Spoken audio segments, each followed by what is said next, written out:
From September 11th to the 19th, 2014, China's President Xi Jinping will attend the summit of the Shanghai Cooperation Organization opening in Dushanbe and pay visits to Tajikistan, the Maldives, Sri Lanka and India.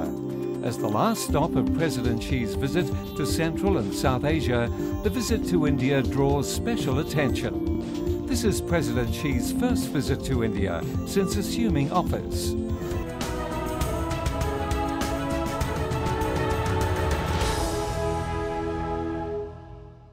Prior to President Xi's visit to India, ZEE, an Indian TV station, broadcast some interesting news.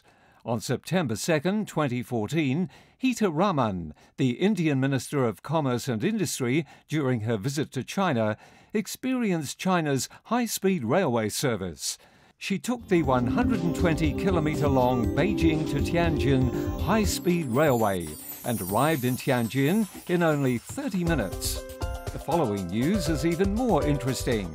8 days after Hita Raman's personal experience of the high-speed railway, on September 10th, China's Zhuzhou Electric Locomotive Company Limited signed a deal worth 300 million yuan, equivalent to almost $50 million, to provide vehicles for Navi Mumbai's Line 1 subway. The two pieces of news are no coincidence. They embody the great potential for economic and trade cooperation between China and India. As natural partners, China is the second largest trading partner of India, while India has become the largest trading partner of China in South Asia.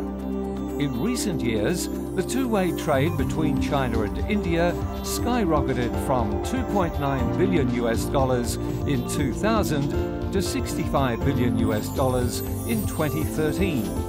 At the same time, the personnel exchanges between the two countries increased by almost twofold. Direct airlines between China and India increased from 0 to 45 per week now. This is only a small part of massive economic and trade cooperation between China and India. Such cooperation is a great treasure waiting to be tapped into, or a big volcano accumulating energy and ready to erupt. If two of these big countries come together, because we do make up a large part of the global population, so if we can leverage that population and do something which is, as I said, beneficial for both of us, I think there are huge opportunities and scope. If we cooperate with each other, and economic cooperation is the basis of such cooperation, if we cooperate with each other, both of us are going to benefit.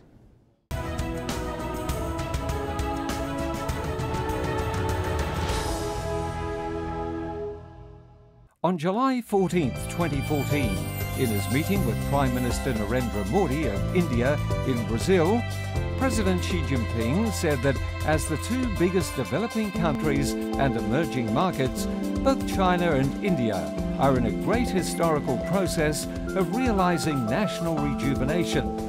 Thus, what the two countries value most is peace and development, and the ideals and goals of the two countries are linked closely. China has been successful to a great extent in improving the standard of the people, in lifting people from poverty and ensuring they have a good life. And now this occasion when China is trying sincerely to give a new life, a better life, what you call the China's dream, rejuvenating China. It's good. And maybe that we also want that in India the people have a good life standard of living, and then people have access to good livelihood, education, healthcare, and opportunities. It is the common aspiration of 2.5 billion Chinese and Indian people to share their dreams, strategies and markets, to join hands to achieve more. There are close ties between the Chinese and Indian dreams. When we are talking about Chinese dream, we are talking about a huge population stream.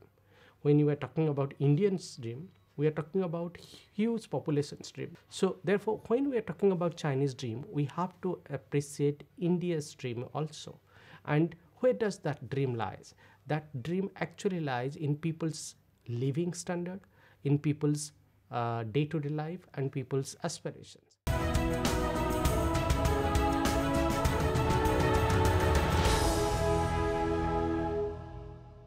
When China and India speak in one voice, the world will listen. In terms of bilateral, regional and international relations, China and India are long-term strategic cooperation partners rather than rivals. The debate about China's rise as a threat or concern has become old issue now. It is there for last 10 or 20 years. So we don't really need to talk about China's rise as a threat or a concern. What we have seen that the Chinese military modernization and the maritime focus has been robust.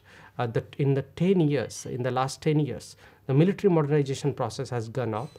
That's not a fact to be worried actually. That's a fact to be appreciated because every country has their national development plan. Every country wants to build a strong military facility. So it goes with China. In terms of the bilateral relations, both Chinese and Indian people believe in seeking cooperation and win-win solutions. Prime Minister Narendra Modi of India used a vivid metaphor in describing the bilateral relations.